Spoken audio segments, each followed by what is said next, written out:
Nigeria, Africa, and the world know him as the Afro R&B sensation, superstar CEO, actor, and all-round entertainer. Basically, Africa's #1 gentleman, Banky Wellington. It's BankyW! Of course, his fairy tale romance and engagement have been all the buzz this year, but while I can't wait to binge on beautiful wedding pictures, I was more curious about his thoughts on other current issues.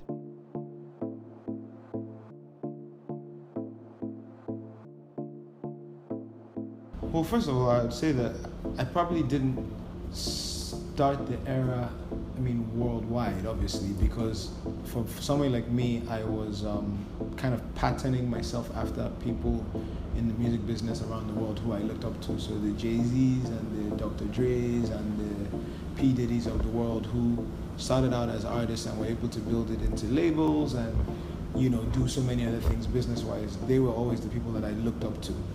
And so when I came back to Nigeria, part of the reason we even called the company Empire Mates Entertainment was because our goal was, let's build an empire. Let's not only work on my music as an artist, but also, build a label, help other artists be successful, and branch off into a whole bunch of other businesses. Maybe I was one of the first people in Nigeria to really kind of push that agenda, but originality is absolutely important, because for every artist, there's a million other people that are trying to be successful. You have to be original to separate yourself from the pack, and really it's only the people who have found a way to be unique and to separate themselves from the pack that have any kind of sustained success.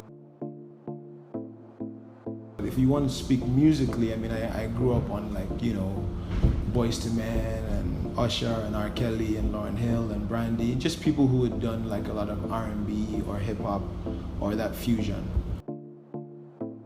From a baseline level, Fela is the icon of African music and Afrobeats and Nigerian music. So to us, Fela is to us what Bob Marley is to Jamaica. Does Fela influence my style of music? Absolutely not, because I make Afro R&B and he made the original Afrobeats, not even the Afrobeats that people call it today. So musically, not so much. However, in terms of being an icon and being a creator and being innovative and being unique and standing up for what you believe in and being yourself, absolutely, there's no better example.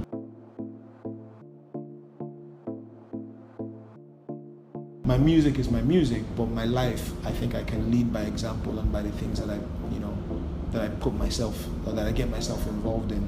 I worked with USAID and IRI during the last election cycle, and even the cycle before that, on getting young people to go out and register to vote, on getting young people to understand that your vote is your power as a citizen and you shouldn't hand that power over to anybody. So pretty much any initiative or project that I think that might kind of move Nigeria forward, you'll always find me throwing my hat into the ring and being a part of it. When Yaradua was kind of pretty much had passed on, rest in peace, and the powers that be didn't want to hand over power to the new administration, we took to the streets. It really is an unfortunate situation for him to be gone for this amount of time, where he's obviously incapable of functioning in that capacity.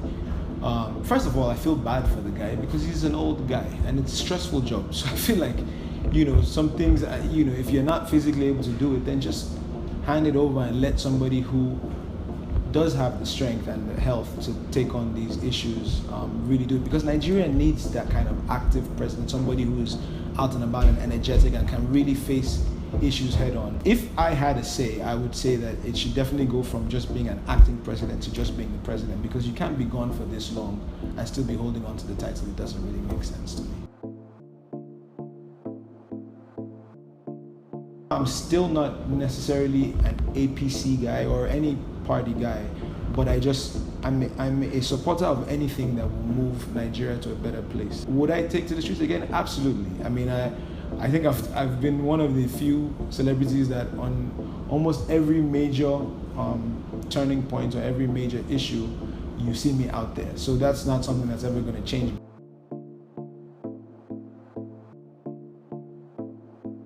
The reason that we're in the state that we are in, and the reason that there's regression in so many places, or that it's regressive in so many places, is because of number one, failed leadership, and number two, citizen apathy. There's a saying that every country has the leadership that it deserves. And another saying that I like is that the punishment for not being involved in politics is that you get to be ruled by fools and thieves. I added the thieves part. Voting population between the age of 18 to 45, 50, that young part of the population actually is the most significant and most populous part of the country. However, for so many decades, we've just gotten to the point where it's just a lot of apathy, and we're just used to the way things are. As individuals and as a collective, the day that young people in Nigeria really truly get fed up and say, you know what, we're done, like this is not happening again, then you'll see the real change that we've been talking about and been pushing for.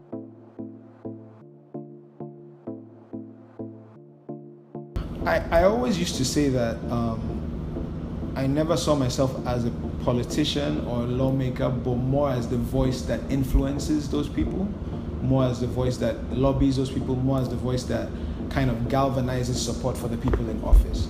But again, like I said before, the punishment for not getting involved in politics is that you end up being ruled by fools and thieves. And so I'll say that I've shifted my stance. Like, I don't have active plans to become a politician, but never say never. So now we know Banky just a little bit better.